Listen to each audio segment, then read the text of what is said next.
come to our practice, you can definitely see we have one of the toughest practices probably in the country.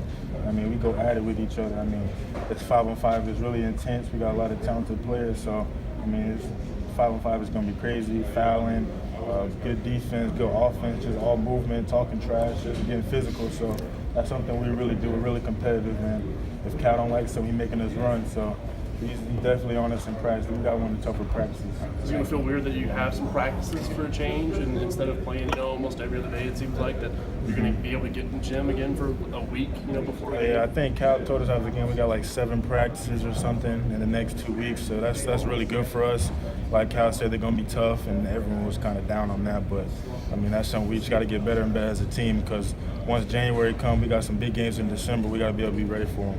What Cal asked you if you were feeling too much pressure, did you welcome this kind of challenge to be the guy the offense goes through, who takes that lead and score kind of role? Oh yeah, that's something I worked for all my life, to be able to score the basketball, be able to play the game that I love. So I mean, Cal, me and Hami are one of the 2 best scorers on the team, so we got to be able to put the ball in the basket. A lot of people say I'm the main scorer, so I mean, I'm just going to take that role, be able to help my team out and get a basket when they need it. Kevin, you talked about how you guys put teams away. How do you think you did that today? We just shared the ball. Like somebody said that we had 22 assists. We didn't get selfish. Once we got up by 20 or 30, we just be able to keep playing our game.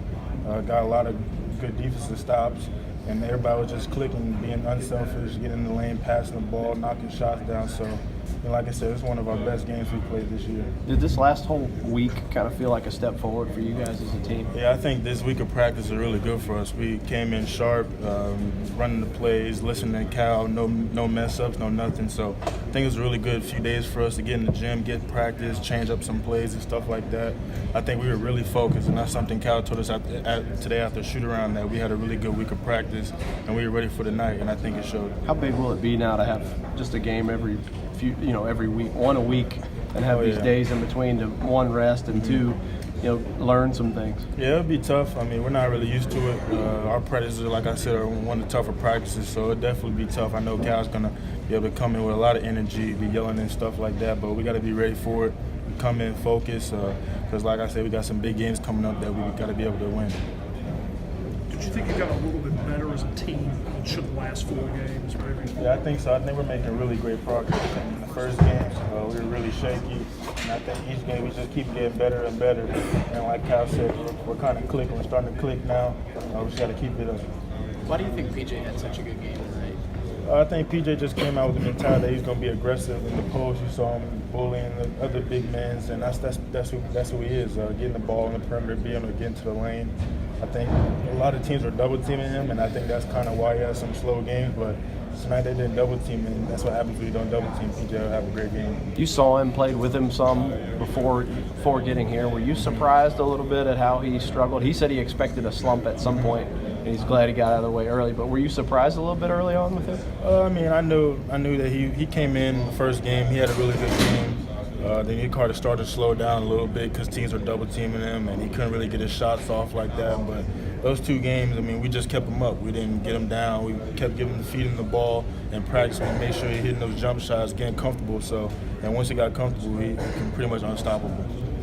Coach Calipari said that you all took all the shots were good except one that was taken by you. Yeah. Did he let you know about that after the game? I think I came out after that. Yeah, I definitely knew about that.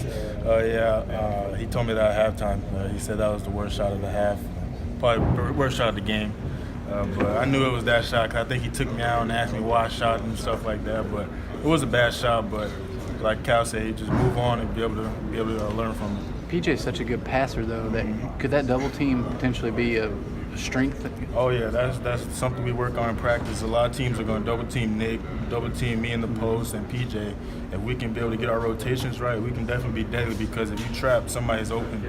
So we can definitely work out. And PJ is one of our best passers on the team, so he could definitely pass out of it. So once we get our rotations down and we listen to Cal, I think we'll be really deadly. And that's when more 3-point opportunities might that's themselves. Quade knocked down, I'll knock down Shea. So we just move that ball, be unselfish. We can really get out of that. Kevin, on a scale of 1 to 10, what would you give Hami's thumbs? I give the first one around an 8, really vicious. I like it. And the second one, I give a 9.5. I like how he hung on the rim, brought the rim down.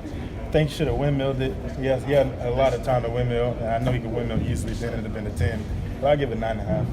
He said he doesn't practice them. He doesn't go for style points. You believe him? No, I don't believe him at all.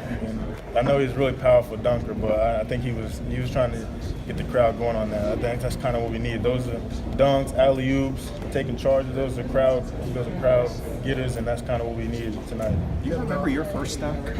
8th grade is my first dunk. And my dad, he hosts a basketball tournament every year for the Boys and Girls Club, and I played in there 1 year, and that was my first dunk.